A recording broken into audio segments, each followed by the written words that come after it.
Бисмиллахир-рахманир-рахим. Мээримдүү ырайымдуу Аллах Тааланын аты менен баштадым. Жараткан Аллах Таалага эсепсиз мактоолор болсун.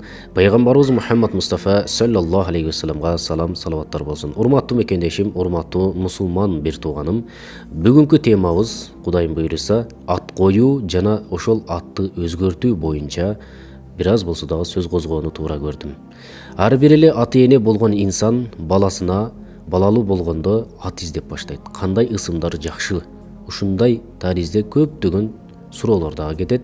Жана ошондой эле бир атты коюп алды, аны өзгөртүп, мындайча айтканда менин өзүмдүн атым баланча, ал эми сүннөт атым мындайча деп өзүн атап жүргөндөр аябай көп. Буларды кандай түшүнөбүз? Мисалы, бир инсан атын балтабай, тешебай, мындайча айтканда өзүнө жагымсыз болгон бир атты коюп алды. Же болбосо ата энеси койду, аны өзүнө жакпай атат. Бир маани жок. Андан бир маани деле чыкпайт. Бир жаман бир маанини билдирет. Же болбосо Аллах Таалага тиешелүү болгон ысымдар. Буларды өзгөртүү зарыл болуп эсептелинет. Пайгамбарыбыз дагы туура кана югайрул исмал кабих. Пайгамбарыбыз жагымсыз болгон ысымдарды өзгөрткөн. Бул хадис Айша энебизден келет. Күндөрдүн бир күнүндө Пайгамбарыбыз саллаллаху алейхи ва саллям өлөрүнө 4 ай калганда Халид ибн Валидти Нажранга жиберет. Аларды исламга даават кыл. Алар мусулман болушсун деп. Ошол учурда алардын арасынан бир тобу мусулман болот. Алардын арасында Ал-Хариси деген бир инсан бар эле. Ал дагы ошол Пайгамбарыбыздын жанына келгенде анын достору аны Абул Хакам деп атап жүргөн. Абул Хакам дегендин мааниси өкүм чыгаруучунун атасы деген маанини туюндурат эле. Пайгамбарыбызга жаккан жок. Аны чакырып, эмне үчүн сени Абул Хакам деп айтат десе, айтат, мен эки элдин ортосунда эгерде бир маселе чыга турган болсо, аларга өкүм чыгарам, же алардын маселесине чекит коем, ошол өкүм туура чыгат дейт. Андай боло турган болсо жакшы. Бирок Хакам деген сөз бул бир гана Кудай Таалага тиешелүү. Мындайча айтканда, өкүм чыгаруучу бир гана Кудай, Аллах деп анын балдарынын атын сурайт. Бир топ балдарын айтып берет. Эң улуусунун аты ким десе, Шурайх дейт. Анда мындан кийин сенин атың Абу Шурайх дейт. Мындайча айтканда, Абу Шурайх Ал-Хариси. Анын ысымы бүгүнкү күндө ушундай аталышта таанылган. Негизи анын аты Абул Хакам болгон. Муну дагы өзгөрткөн. Мындан сырткары бир топ жагымсыз болгон ысымдарды Пайгамбарыбыз өзгөрткөн.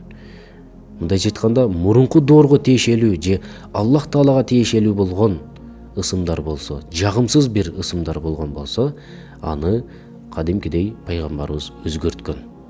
Ошону анан сүннөт аты деп коет. Анын аты, мисалы, Балтабай болсо, аны мурда ошол убагында бирөө койгон. Андан кийин сүннөт аты, кийин ага жакпай өзгөрткөн аты бул сүннөт ат болуп эсептелинет. Ошол үчүн бүгүнкү күндө көптөгөн туугандарыбыз ошол сүннөт атым баланча, сүннөт атым Абдурахман, сүннөт атым Мухаммад, сүннөт атым Умар, Осман деп көптөгөн аттарды атап жүрүшөт. Демек, бул нерсе бар.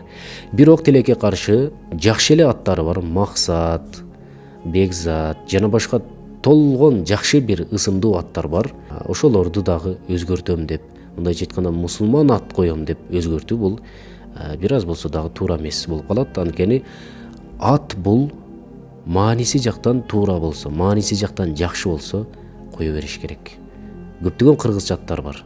Аларды да коюшубуз керек. Анткени эмне үчүн мааниси жактан жакшы аттар деп айтып атам? Анткени Пайгамбарыбыз саллаллаху алейхи ва саллям өзүнүн куттуу хадисинде айтат: "Иннакум тудауна яумал кыямати би асмаикум ва асмаи абаикум." Силер кыямат күнү өзүңөрдүн ысымыңар менен чакырыласыңар. Жана атаңардын ысымы менен чакырылат. Мындайча айтканда, фамилия имясы менен чакырылат деген сөз. Ошол үчүн фа ахсину асмаакум, атыңарды жакшы аттар менен атагыла, жакшы аттарды койгула деп Пайгамбарыбыз буйрук берген. Ооба, көрдүңүздөрбү? Ошол үчүн ат асмандан түшөт дейт. Бул атына заты жарашкан деп коет. Эгерде сен атыңа затың жарашкан жакшы бир инсан болоюн десең, анда атыңды жакшы коюшуң керек. Көрдүңүздөрбү? Ошол үчүн адам кандай жашаса, анын аты дагы ошондой авторитардуу, авторитет болот. Бүгүнкү күндө Абу Жахил, Абу Лахаб, Фираун жана башка ысымдар бар. тарыхта өтө мыкаачы, өтө надан, өтө жахилдик, өтө бир адамдарга ыза жеткире турган инсандар болгон үчүн бүгүнкү күндө ал ысымдарды эч бири койбойт. Мындайча айтканда, эч бир инсан антип койбойт. Керек болсо итини дагы койбойт. Демек, сиз дагы балаңыз жакшы бир инсан болосун десеңиз, анда атын туура коюшуңуз керек. Аттан башталат баардык нерсе. Ошондой эле пайгамбарыбыз саллаллаху алейхи вассалам өзүнүн куттуу хадисинде мына ушундай буйруйт: наристе 7 күнгө толгондо ага ат коюлсун, жана чачы алынып, акыйка курмандыгы чалынсын, курмандыгы союлсун деп буйрук берет. Бул деген сөз жакшы бир ысым тандоо ар бир эле ата энеге милдет. Ар бир эле инсанга ушул ысымы менен чакырылат. Баланчаев Түкүнчө. Ооба, көрдүңүзбү? Эгер ысымыңыз кандай болсо, сиздин жашооңузда дагы ошол ысымга жараша өзгөрүүлөр болушу толук ыктымал.